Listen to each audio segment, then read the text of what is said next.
Background. During the early 20th century, scientific language came to be seen as the ideal language because science produces measurable results and benefits through empirical/factual approach to the world. The logical positivists launched an attack on religious language through the verification principle, claiming, following Hume's fork, that language is meaningful only if it is logically true/tautological or empirically verifiable. The challenge from the verification principle. Ayer in particular used the verification principle to argue that religious statements cannot be verified either in practice or in principle, so are literally meaningless. Religious statements, like moral statements, have no factual content. They say nothing about the world, so are neither valid nor invalid, neither true nor false. So for some reason, atheists and agnostics also fail to say anything meaningful about the world. Strengths and weaknesses of the verificationist challenge. One strength of Ayer's verificationist challenge is that it makes a straightforward demand for the verification through sense experience. But in effect, he dismisses the whole range of history, morality, aesthetics, art, music, and poetry as meaningless, whereas these give direction and meaning to human existence. The VP is in line with empirical science, but science itself deals with unobservable entities, so probably speaking, the VP should dismiss science as meaningless, which of course it does not. The VP does make a valid demand for realism in what we say about the world, but it should recognise that religion itself does offer a reasonable hypothesis about the origin of the world through the act of creative mind. Ayer demands verification in principle, but some philosophers of religion hold that religious statements can be verified in principle by empirical statements made by observers at the time, for example, those recorded in the Gospels. Perhaps the most significant objection to Ayer's VP is that it appears to be a metaphysical assumption about the way things really are. But Ayer dismisses religious statements about metaphysical assumptions, so his VP is an example of the very thing it was intended to guard against. The challenge of the falsification principle. This stems from Popper's argument that science makes progress by discovering evidence to prove existing theories false. Antony Flou's parable of the gardener applied falsificationist thinking to religious statements, arguing that since the believer will allow nothing to falsify his beliefs, they are vacacious/meaningless. Statements such as God loves his children, God has a plan, seem like vast cosmological assertions, but like the explorer's belief in the gardener, they die at the death of 1,000 qualifications, and are killed inches at a time. The falsificationist approach has the strength of forcing religious believers to explain why religious facts are not like ordinary facts. It is difficult, for example, for believers to explain why an all-powerful God appears unable to control evil. However, as with the VP, the falsificationist approach tends to ignore the fact that life is not confined to factual understanding. Humans use art, poetry, literature, and many other tools to interpret life and give it meaning. Falsification is too rigid in its understanding of truth. Truth is not restricted to scientific truth, but can include metaphysical truths about the universe, and these cannot be analysed by falsificationism. Also, it is not true that the religious believers will allow nothing to falsify their beliefs. The extent of evil in the world causes many to lose their belief. Responses to the challenge from verification and falsification. Hick. Religious statements are cognitive and will be verified eschatologically. Hick claims that the Christian concept of God will be verified eschatologically, so religious language is cognitive. He attempts to show this by the parable of the celestial city. The traveller who believes in the celestial kingdom/heaven has no evidence to determine whether it exists or not, but is still committed to its existence, and at the end of the journey will show to be right or wrong. Hick supports his argument by his replica theory, by which he establishes that resurrection of the body is at least logically possible, so the believer has grounds for hope. In its favour, Hick's view is a real possibility. It also makes a strong claim that religious language must be cognitive, since the claims of the Christian religion as a whole will be after death shown to be factually true or false. Hick's view of experiencing as shows that interpretation is a factor in all experience and that people can interpret evidence in completely different ways. So our disagreements about religion are understandable. Only at death will we know which interpretation of this data is correct. Against Hick for the atheist views are mere wishful thinking. In particular, Hick has an asymmetrical view of verification and falsification, meaning that if religion is true, it will be verified, but if it is false, it can never be falsified, because dead people can experience nothing. If people do not wake up in the resurrection, they will never know that Christianity has been falsified. However, some evidential support for Hick might come from near-death experiences and from claims about reincarnational memories. Religious statements are non-verifiable/non-cognitive blicks. According to Hare, religious assertions are non-verifiable, non-cognitive blicks. Blicks are assumptions about the world, and everybody has a set of blicks about the world which gives them a framework to understand other beliefs. Blicks cannot be used as evidence in a debate, so must be non-cognitive. Hare illustrates this by the parable of the lunatic. There may be different kinds of blicks: insane ones, like the lunatics, sane ones, worries about the quality of steel in your car's steering, and religious ones. Religious blicks are so powerful, and well-meaning philosophers like Blue cannot make believers think differently. Blue responds by assuring Hare that believers really do think that their religious claims are cognitive, otherwise there would be no point in making them. They would be mere dialectual dud checks. The believer who says that God is love really means that to be a factual statement. But of course, no religious claims are factual in reality, because they are non-falsifiable and meaningless, despite Hare's denial of that. Strengths of Hare's theory of blicks. It explains why different religions make factual claims. Their claims are not factual at all. They are non-cognitive blicks. It explains why believers generally reject any evidence that contradicts their beliefs. They bend evidence to fit their blicks. As Hick might say, for a believer, everything is experienced as having religious meaning. Weaknesses of Hare's theory. Most believers see their beliefs as cognitive, as making factual claims about the universe. If there are no factual beliefs in Christianity, then in effect its value just reduces to statements of psychology or sociology. Christians are not likely to agree with Hare that their beliefs are non-cognitive whether they know it or not. For instance, what kind of believer would really want to claim that there is a God is not factual assertion. Wittgenstein. Religious language as a language game. According to Wittgenstein, the use of context of a statement governs its meaning. Different activities, telling a story, playing chess, writing political slogans on a wall, etc., are forms of life, and they make sense only if you understand the nature and purpose of each activity. Language is an indefinite set of social activities, each serving a different kind of purpose, each being called a language game. Language games are not right or wrong, they are merely useful for the job we want them to do. So religious language is its own language game, with its own set of rules, such as praying, praising, worship, blessing, and cursing. In fact, the religious language game contains a multiplicity of language games within its own context. Religious language regulates the believer's life, and with games like rugby or chess, you can use it, or if you have no use for it, you can ignore it. There is no contradiction between the statements. I believe in God, I do not believe in God, since these are just different perspectives. The religious language game is not like the scientific language game, so verification and falsification debates are irrelevant to its meaning. God in the religious language game is not a scientific hypothesis about a being, but a word within the religious community to denote the creative power within everything. Strengths of Wittgenstein's language game theory. It avoids the verification and falsificationist confusion over what religious language is trying to do.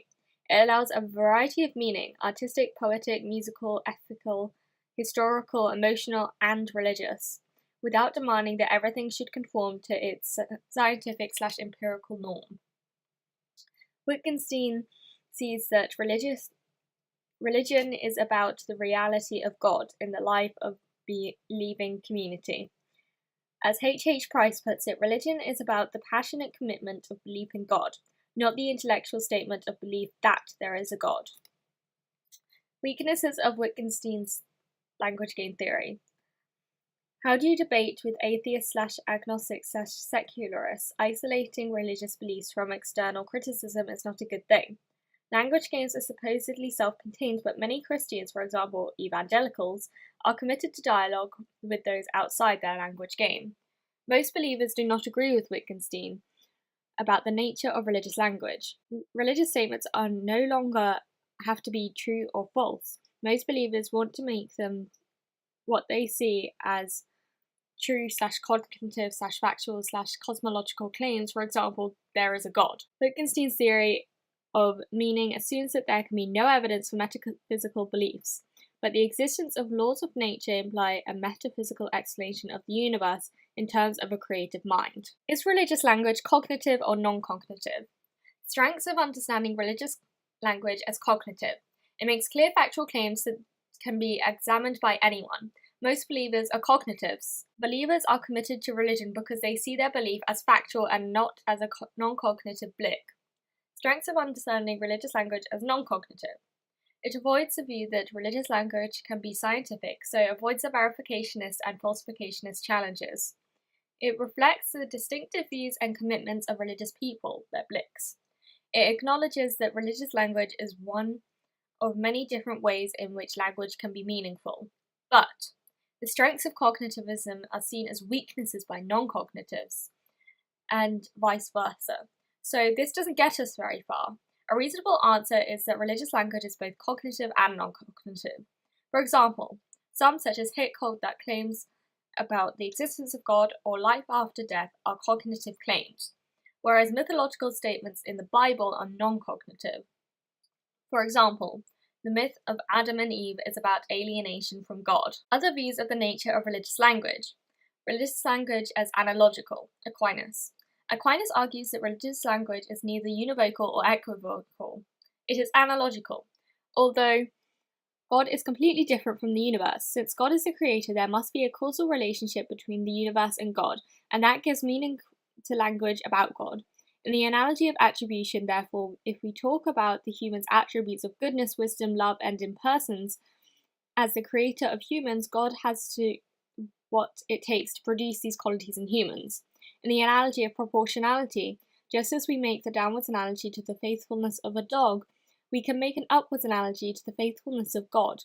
Even though human faithfulness is only a remote approximation of faithfulness in God, Ian Ramsey uses models and qualifiers to clarify analogy.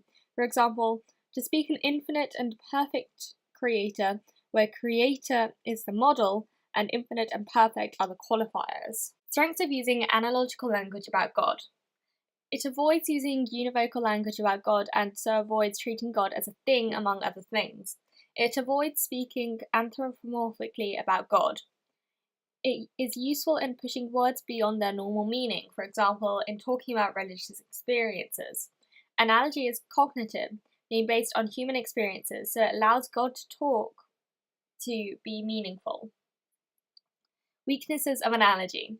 It works only if you know both terms being compared, but if we don't know God.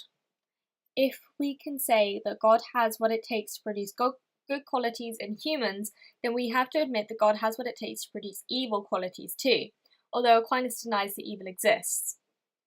Religious language and the via negativa. Where cataphatic theology says positive things about God, apophatic theology emphasizes the belief that God is beyond all description. It is the kind of territory about which Wittgenstein famously said, "Whereof we cannot speak, thereof we must remain silent." The via negativa can be seen in the approach of Otto and Stace to religious experiences of the transcendent and ineffable God. Literal language cannot describe such a being, so all positive terms about God must be denied. The VN was developed in the 6th century by Pseudo-Dionysius to emphasize God's transcendence and mystical otherness. In the 12th century, Maimonides insisted that language about God can only say what God is not. He argued that a person who does not know what a ship is can come to that understanding by finding out what it is not. Strengths of the VN. As with the analogy, the VN avoids seeing God as a thing among other things. It focuses on God's transcendence and also avoids anthropomorphism when talking about God. The focus of the VN is supported by mystical tradition of the numinous and the holy other. Weaknesses. As Brian Davis says, listening to someone saying what a ship is not is just as likely to lead you to thinking of a wardrobe as a ship. In Flu's parable of the gardener, the theist explorer explains God's absence from the garden/world by saying that God is invisible, inaudible, intangible, and incorporeal, which takes the same approach as the VM. All that does, according to Flu, is to kill the idea of the gardener/God by 1,000 qualifications. Mystical experiences might support the VM, but how do we know that such experiences are of God as opposed to being produced by the brain? It's possible to worship a God who described entirely in negative ways. Religious language as symbolic, Tillich. So, for some, symbolic language about God solves the problem with the analogy and with via negativa. The main features of Tillich's account include: symbols point to a reality beyond themselves. They participate in the power to which they point. They open up levels of reality which would otherwise be closed to us. At the same time, they open up levels of the soul which correspond to those realities. Symbols cannot be produced intentionally. They grow out of human unconscious. Symbols are produced and die within a cultural context. To explain the third of these 6 features of Tillich's account, Tillich draws an analogy with the far-reaching effects of the arts upon our thoughts and mentality. They show us new levels of meaning. When we come to religious symbols, they are unique, and nothing else can fulfill their function. They come specifically from religious experience of the kind derived by Otto and Stace. Through religious experience, we learn that God is not a being, but being itself. Moreover, God is our ultimate concern. The only literal statement in religious language is that God is being itself, but we cannot use literal language to describe being itself because being itself is not a particular being. It is about what it means to be, to exist. When people try to show the existence of God as through cosmological design argument, they miss the point, because these arguments treat God as a being and not as being itself. Symbols are self-transcending, meaning that they point to a higher/greater reality. For example, the sight of a newborn baby transcends the physical experience of seeing. Equally, the physical act of consuming bread and wine in Holy Communion is given a transcendent meaning. Symbolic language, according to Tillich, is the only kind of language that can express this self-transcending quality. Religious symbolism does not give us factual information about another world or a supernatural realm. It shows the profound religious significance of features in this world. To say that God is love, for example, is not to say something about a separate being. Rather, God becomes a name we give the reality revealed by love in this world. Strengths of symbolic language. It can relate religious language to ordinary everyday experience, such as the experience of love. It allows us to make one cognitive claim that God is being itself. It reflects what is known through religious experiences and tells us the meaning of our lives. Weaknesses of symbolic language. Hick questions whether Tillich's view that a symbolic participates in the reality to which it points really means anything at all. Hick also rejects Tillich's idea that complex theological claims such as God does not depend for his existence upon any other reality other than himself, from the unconscious mind. They surely come from conscious theological reasoning. The same is true of kind of theology we see expressed in the cosmological and design arguments for the existence of God.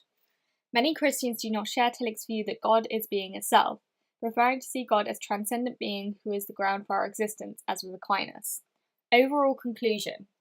You do not have to decide whether religious language is cognitive or non-cognitive, analogical or symbolic or anything else. Religious assertions can be understood in any or all ways we have looked at, and perhaps each understanding adds something to bring about the distinctive nature of religious language.